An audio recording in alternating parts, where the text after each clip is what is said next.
Yeah, hi there. These comments are for SE, and I am Michael. Excuse me. I am the founder, owner, and the materials writer for all of your lessons at the 7-Step System to Pass the TOEFL IBT. I'm looking at your email right now. You just sent me a message a few minutes ago.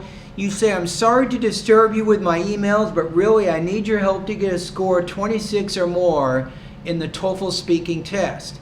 I had a question regarding speaking practice number 7 and 10. I tried to work on them, but it was difficult for me to get good notes and to summarize and speak about them appropriately. Please help me deal with those tasks. Okay, so you're talking about, if you go to my website, you're talking about integrated speaking practice test number 7 and number 10. These are what we call the integrated speaking task number 4. It's reading, listening, speaking, academic.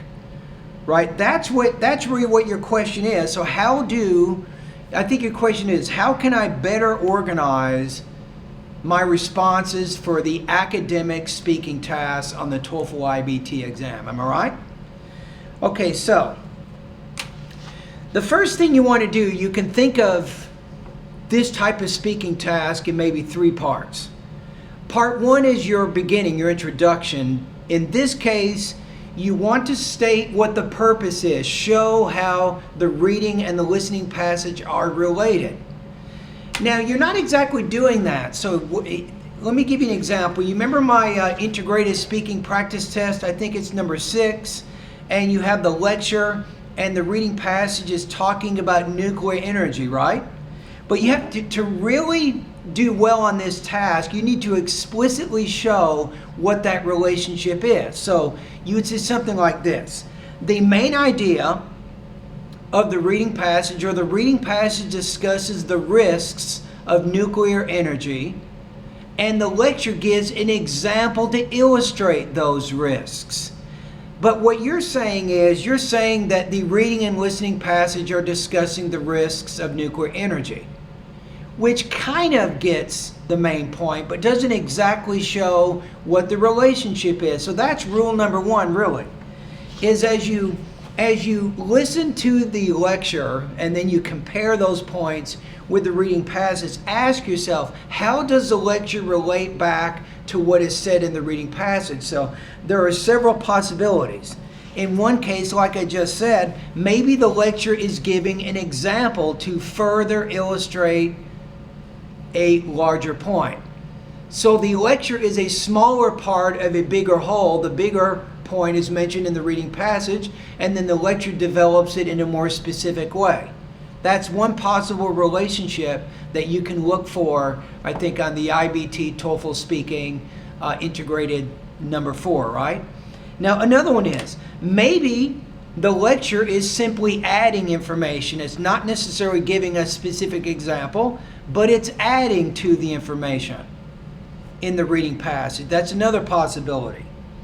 Another possibility, maybe a third possibility, is perhaps the lecture, maybe it disagrees or opposes part or all of what was said in the reading passage. So what I'm saying is, try to name what that relationship is. So you might say, well, the main point of the reading passage is, and the lecture gives an example to further illustrate that point. That's one type of topic sentence or template that you might use if that's the relationship you think exists. Or if you want to show how it adds, you might say, well, the main point of the reading passage is, and then the lecture adds to that idea by, and then explain whatever that point is. Or if you want to show how it disagrees, say, well, the reading passage discusses blah, blah, blah, and then the lecture casts doubt on this idea by giving maybe 3 criticisms or 2 criticisms or something. So that's really the first thing you want to do, is to try to figure out in the topic, as you make the introduction in the beginning of your integrated speaking task number 4, try to name what you think the relationship is between the reading passage and the lecture. Now, number two, the second thing. The second thing you can do now is you can move on to the points in the reading passage. Now, some students like to go reading, lecture, reading, lecture. You can do that, but that's called point by point. It's a little bit difficult to organize. It's probably better if you'll say, first of all, the reading passage talks about the risks of nuclear energy. Blah, blah, blah, blah, blah, blah. And then once you've done that, then you'll say maybe second of all, the lecture gives an example to illustrate those risks. And then you have blah, blah, blah, blah, blah, blah. So that would be how you could do when you get to the second and the third parts. Once you have your introduction, then you move on to discussing the main points in the reading passage, and then you move to the information in the lecture. Now here's a key. Once you move to the lecture, right, it's important to name what the relationship is. So let's say the lecture is disagreeing. Then you'll say something like, second of all, the lecture casts doubt on the ideas mentioned in the reading passage. Then that shows exactly what the relationship is. Then you go on and explain those ideas. So that's kind of what you're trying to do. Now, to give you some more tips, let me get some paper here. Hold on a minute. Here's a sheet of paper here, right? So here's my recommendation here, is you want to draw a line down the middle of the page, kind of like that. See that? Because you need to take your notes. You need to organize your notes. They look something like this. Then you'll put R on the left, you'll put L on the right. Now the main thing is, when you get to R here, that means the topic of the reading passage. State what the main idea is here.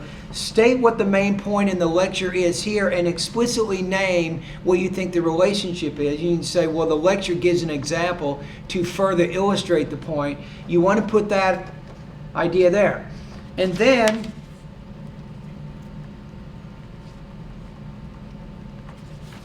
as you're doing your practice here, you might try to write down what you think are not five, but maybe 3 important points that the reading passage mentions. What are 3 points that the lecture mentions? And then think how the points mentioned in the lecture, how do they compare to the points made in the reading? So it may look something like that. So, and hopefully that will help you. You had some questions about organizing your notes. And remember that my TOEFL speaking tasks, I think I told you this earlier today, that they're a little bit more difficult than the actual TOEFL exam. So my integrated speaking practice tests tend to have a less predictable format than what you actually will see on the TOEFL exam. So if you're struggling with my practice test, you'll probably do a little bit better when you take the TOEFL IBT exam.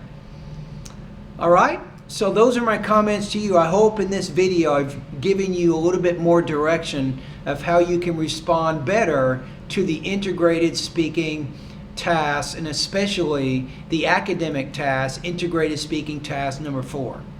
All right?